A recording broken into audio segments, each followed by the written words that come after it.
Fala, torcedor bugrino, estamos começando aqui agora mais um Derbycast para você. Eu sou o João Marcos Carneiro e hoje eu e o Eduardo Martins vamos falar sobre as duas últimas partidas do Bugre. A derrota, dentro de casa no Brinco de Ouro Futebol, voltando a Campinas por 3-2 para o Cruzeiro e a vitória por 1-0 contra a equipe do Botafogo de Ribeirão Preto no último sábado de manhã. Fala, Edu, tudo bem com você? Fala, João, torcedor bugrino, tudo bom por aqui? Vocês, tudo certinho? Vamos para mais uma edição muito especial do Derbycast com muitas informações do Bugre. Primeiro veio uma derrota, agora uma vitória no confronto com o Botafogo. E hoje, nesta terça-feira, o Bugre enfrenta o Paraná Clube no Brinco de Ouro.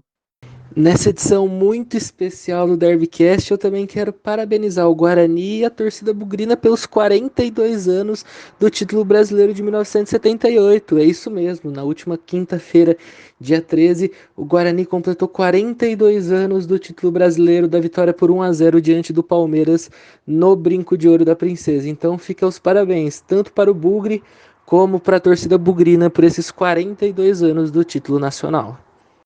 Exatamente, Edu. O panorama das partidas do Guarani parece sempre o mesmo.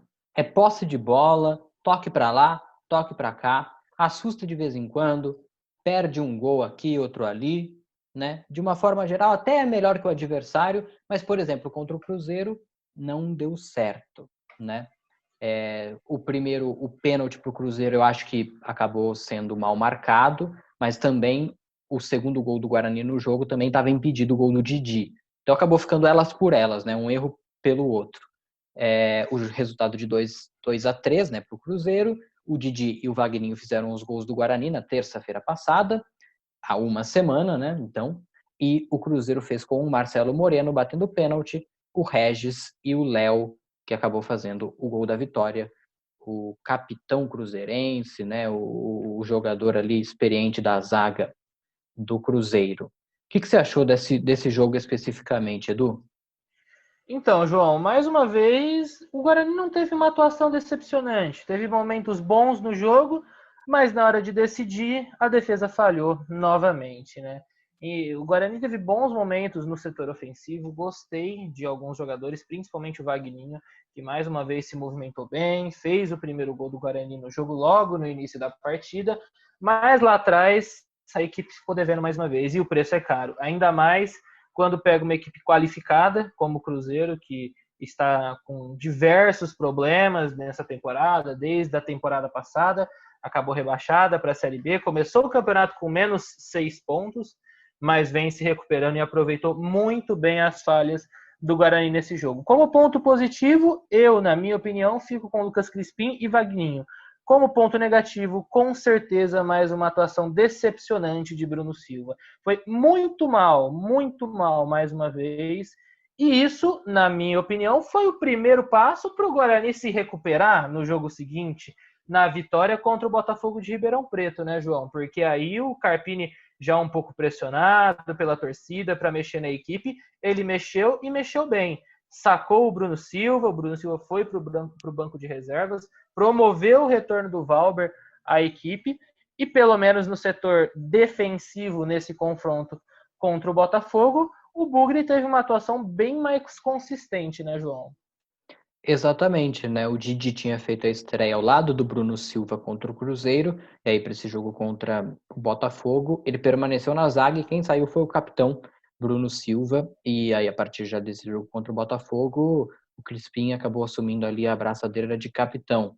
Era uma troca que até falando com os setoristas, aqueles que acompanham o dia a dia mais de perto, né? Até semana passada o Lucas falou aqui no programa que não acreditava numa saída do Bruno Silva da equipe. E isso acabou acontecendo até, de certa forma, surpreendentemente. E aí o Valber entrou ao lado do Didi contra o Botafogo, formando a dupla de zaga, e acho que foi bem, os dois foram bem. O Bruno até entrou no finalzinho, aquela pressão, porque o Todinho, que acabou fazendo o gol da vitória, também foi expulso. E aí acabou que o Botafogo fez uma pressão ali no segundo tempo, depois da expulsão. Aí o Bruno entrou para dar uma última fechada, mas não chegou a ter tempo de comprometer, né? Vamos dizer assim. Tinha muito torcedor que estava, a hora que chamou o Bruno Silva ali queria entrar, olha, tinha torcedor que estava descascando já o o Carpini com certeza, né? Coraçõezinhos bugrinos foram ao Gragomilo, como diz o Milton Leite. Gosto muito do Milton Que Leite. fase, Gragomilo, que É, momento, e olha hein? que faz tempo que o Milton Leite não narra, né? Porque por causa do Covid, né? Mas enfim, brincadeiras à parte. Por exemplo, no jogo contra o Botafogo, foi 75% de posse de bola para o Guarani no primeiro tempo. É aquela posse de bola daquele Barcelona, não desse do 8-2, né? Mas o Barcelona de Xavi, Iniesta, né? De 2010, 2011, enfim. Da boa fase do Barcelona do Messi, que ficava com a posse de bola, né? E com essa posse fez 1-0 todinho numa jogada praticamente individual. Eu vejo com bons olhos as mudanças. O Persson entrou na equipe, deu uma aproximada maior, vamos dizer assim, ali junto do David. O David não ficou tão exposto. O Arthur Rezende acabou indo para o banco. Algumas mudanças que o Carpini fez da derrota para o Cruzeiro, o Bruno Sávio também foi para o banco para esse jogo contra o Botafogo, e que eu acho que acabaram melhorando a equipe, né? O David não fica tão exposto, o Persson, que a gente até não gostava tanto dele antes da pausa, né? A gente criticava até bastante algumas atuações dele, mas desde a volta eu tenho gostado bastante dele. Até me surpreendeu esses jogos que ele acabou ficando fora, né? O Carpini estava tentando deixar a equipe um pouco até mais leve, com só o David de volante, o Arthur Rezende tentando recompor um pouco quando necessário. Aí agora ele deu uma freada nisso daí, deixa o Crispim até mais livre para criar mais as jogadas, chegar mais perto do gol, que eu acho que é uma característica que a gente tem que saber aproveitar e observar bem do camisa 10 do Guarani. O Giovani também voltou a ser titular depois de algum tempo. Enfim, eu acho que ele acertou na escalação e eu acho que o ideal seria manter para esse jogo de hoje dentro das possibilidades, é claro. Então, João, eu concordo com você. Nesse jogo com o Botafogo, o Carpini mexeu no time, precisava mexer e ele mexeu bem. Gostei bastante das alterações, começando pelo sistema defensivo, né, pela defesa.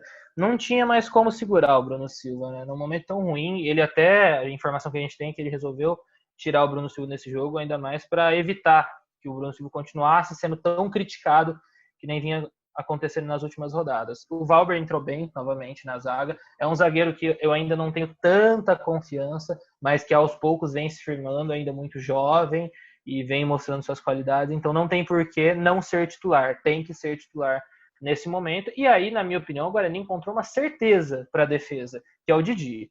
Um jogador que, até quando ele foi contratado, a gente comentou aqui, né, João, que é um jogador que tinha experiência na Europa, jogou na Turquia por 3 anos, se eu não estiver enganado, e vem mostrando um bom futebol. Já estreou com gol contra o Cruzeiro, né? E agora contra o Botafogo, ex-clube dele, inclusive, defendeu o Botafogo na primeira parte do Campeonato Paulista desse ano, antes da pandemia. Ele também teve mais uma boa atuação. E no meio-campo, gostei muito do retorno do Eduardo Persson, que nem você falou, né, João? A impressão que dava era que o Carpini queria soltar um pouco mais o time. Acho legal isso, mas crucificar o David, deixar o David totalmente exposto por causa disso é complicado. E aí as vitórias não vinham. Acho que o Carpini fez muito bem de colocar o Persson novamente, teve uma atuação muito consistente. O Persson é um jogador muito regular, que me chama bastante atenção nessa equipe do Guarani. O Crispim também foi bem, agora como capitão, né?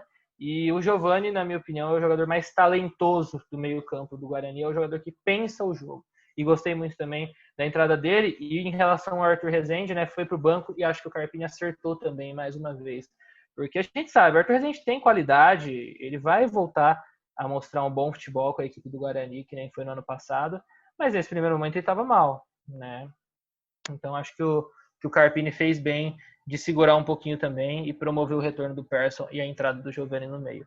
E no ataque, uma boa atuação de Júnior Todinho. Também é um jogador que me agrada bastante desde o início da temporada, mas a expulsão do Todinho... Todinho, o Carpini tem que dar um puxão de orelha no Todinho. Deixou o time na mão. Com certeza foi muito importante com o Por gol. sorte deu tudo certo, né?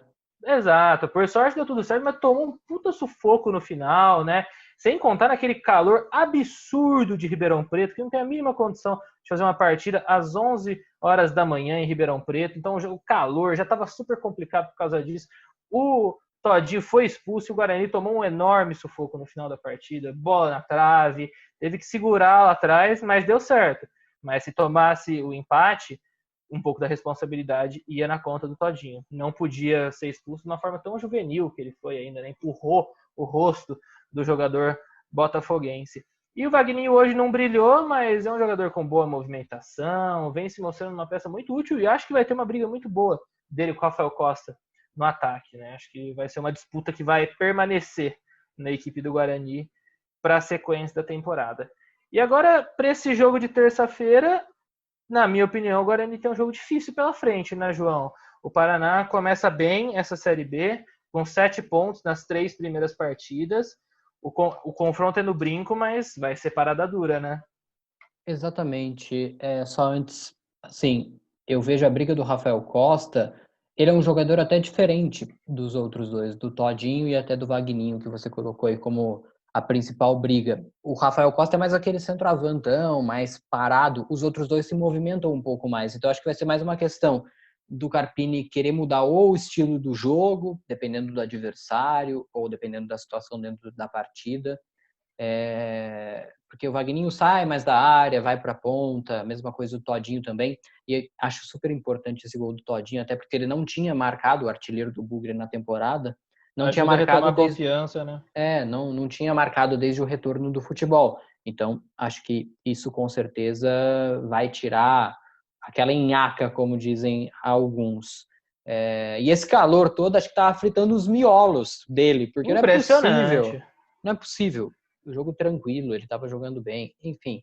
A gente também não sabe, às vezes o cara fica enchendo o saco do jogador o jogo inteiro e ninguém percebe. Aí na hora que ele dá no cara, fica óbvio o que acontece. Eu não tô aqui defendendo e tal, mas a gente nunca sabe o que acontece também.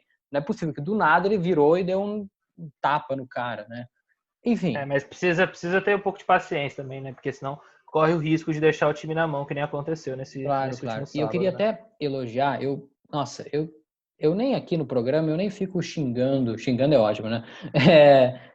Falando mal da arbitragem, mas eu gostei muito a torcida bugrina vai me xingar agora, mas eu gostei muito do Bandeira ter avisado o juiz, porque às vezes o Bandeira ele fica se fingindo de morto, ele vê as coisas e ele não fala nada. Então ele viu, ele foi lá e avisou, porque ele tinha dado só cartão amarelo, né, pro Todinho. Sim. E aí o Bandeira foi lá e avisou. Então eu acho que isso aí, eu gostei disso, dessa parte assim, do cara não ter se fingido de morto. Que olha, fica difícil. Ainda mais na Série B que não tem VAR, que se tivesse VAR, os caras chamavam, provavelmente ia ser expulso também. Mas inclusive, o Bandeira foi bem, gostei. Em relação ao VAR, eu conversei isso com o Lucas na nossa última edição, João, que você não estava presente, e vou fazer questão de repetir em todas as edições até o final da Série B. É um absurdo não ter VAR. A CBF é uma entidade milionária e tem a obrigação de colocar o VAR na Série B do Campeonato Brasileiro. Diversas equipes foram prejudicadas naquele confronto do Guarani na semana passada contra o Cruzeiro. Os dois foram prejudicados, acabou que ficou igual para os dois lados, mas mesmo assim, né, por erro de arbitragem. Então, a CBF não custa nada. Eu sei que custa, mas a CBF tem dinheiro de sobra para arcar com o VAR na Série B do Campeonato Brasileiro. É isso aí, então. Hoje, terça-feira, Brinco de Ouro da Princesa, óbvio, sem torcida, 9h30 da noite, Guarani, Paraná. Paraná que tem 7 pontos e o Guarani tem 3 aí, para tentar se aproximar do rival aí, para tentar continuar numa subida aí na tabela da Série B. Mais algum apontamento nesse jogo, hein? Reencontro? Fabrício, zagueiro Fabrício, que atuou pelo Guarani em 2018, camisa 4 do Paraná, zagueiro canhoto. Era conhecido como Fabrício Dornelas, né, quando chegou em Campinas. Teve uma boa passagem pelo Guarani, é titular absoluto da equipe do Paraná e estará no Brinco de Ouro nesta semana. Exatamente. Aí, cuidado com a lei do ex, hein? Isso é perigoso. Isso é perigoso. É a única lei que funciona. Isso é verdade. Mas só para completar, João, o jogo não vai ser fácil, não. O Paraná vive um bom momento na Série B do Campeonato Brasileiro.